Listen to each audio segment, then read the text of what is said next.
Ngayong araw, nagbayad na kami ng sasakyan. Fully paid na kami! Yay! At the same time, hinatid din namin si Jay sa first day niya sa tutor. Pero bago yan, nagkukwento ko muna sa inyo ang nangyari sa buong araw namin. So ayun, maaga kaming umalis today kasi may plan na talaga kami bayaran na yung remaining balance ng car namin. Sa kotse kasi namin, naka-loan siya sa PS Bank. Originally, 5 years to pay siya. Pero naka 3 years pa lang kami, napag-isipan namin na kung kaya naman, tapusin na namin ng maaga para wala na kaming isipin or iniisip na monthly. Hindi nga siya madaling desisyon, honestly, kasi syempre malaking pera yung ilalabas namin ng isang bagsakan.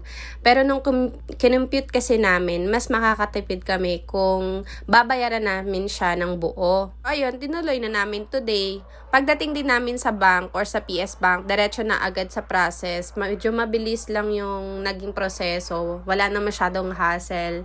Tapos yung remaining balance na namin ay nasa around 376,000. Pero dahil lump sum yung payment, nabawasan na siya ng around 30,000. So, ang binayaran namin lahat-lahat ay 346,000. Okay na rin, at least may nasave kami kahit papano. After nun, parang ang gaan lang sa feeling na nabawasan kami ng malaking bayarin.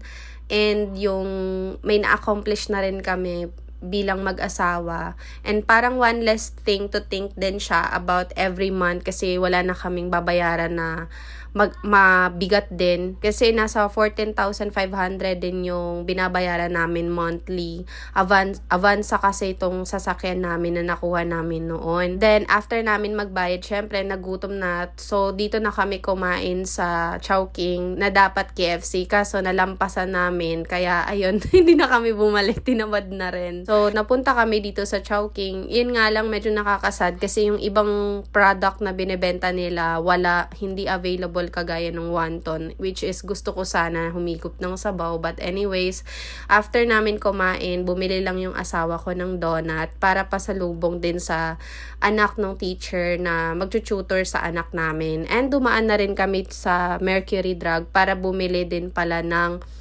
gasa kasi papalitan yung gasa or yung sugat ko.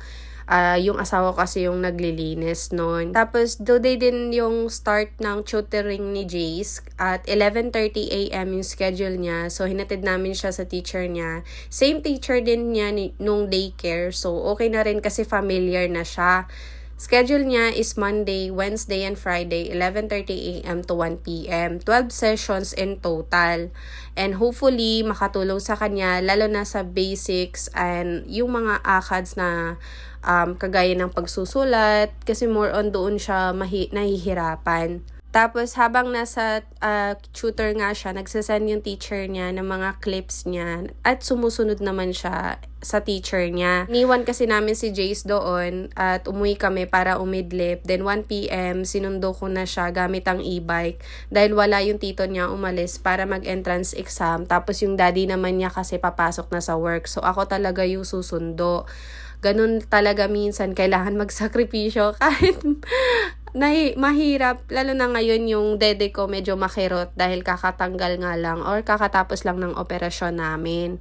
Tapos pagdating ko dito, sinundo ko na siya and kung numusta ko siya, okay naman siya, masaya daw siya, nag-enjoy daw siya doon sa paglalaro kasama ng anak ng teacher niya. Medyo malapit lang din naman yung bahay ng teacher and pagka-uwi namin, tiningnan ko kagad itong mga activities na ginawa ni Jace. 3 daw yung na-accomplish niya at lahat yon siya lang daw yung nagsulat, nagkulay, at nag-trace. Bilang isang parent, sobrang nakaka-proud na makita yung progress niya. Kasi kung iisipin ko dati, hindi siya ganun ka-focus. Limited lang yung alam niya. Tapos late din siya nagsalita. May moments pa nga na nag-worry kami kung okay lang na ba lahat, kung makakahabol ba siya. Pero ngayon, sobrang layo na nga niya. Ang daldal na niya and ang bilis makaintindi at marunong rin siya magbasa. Tapos everyday, marami din siyang natututunan. So hanggang dito na lang. See you in the next vlog. Thank you for watching. Bye!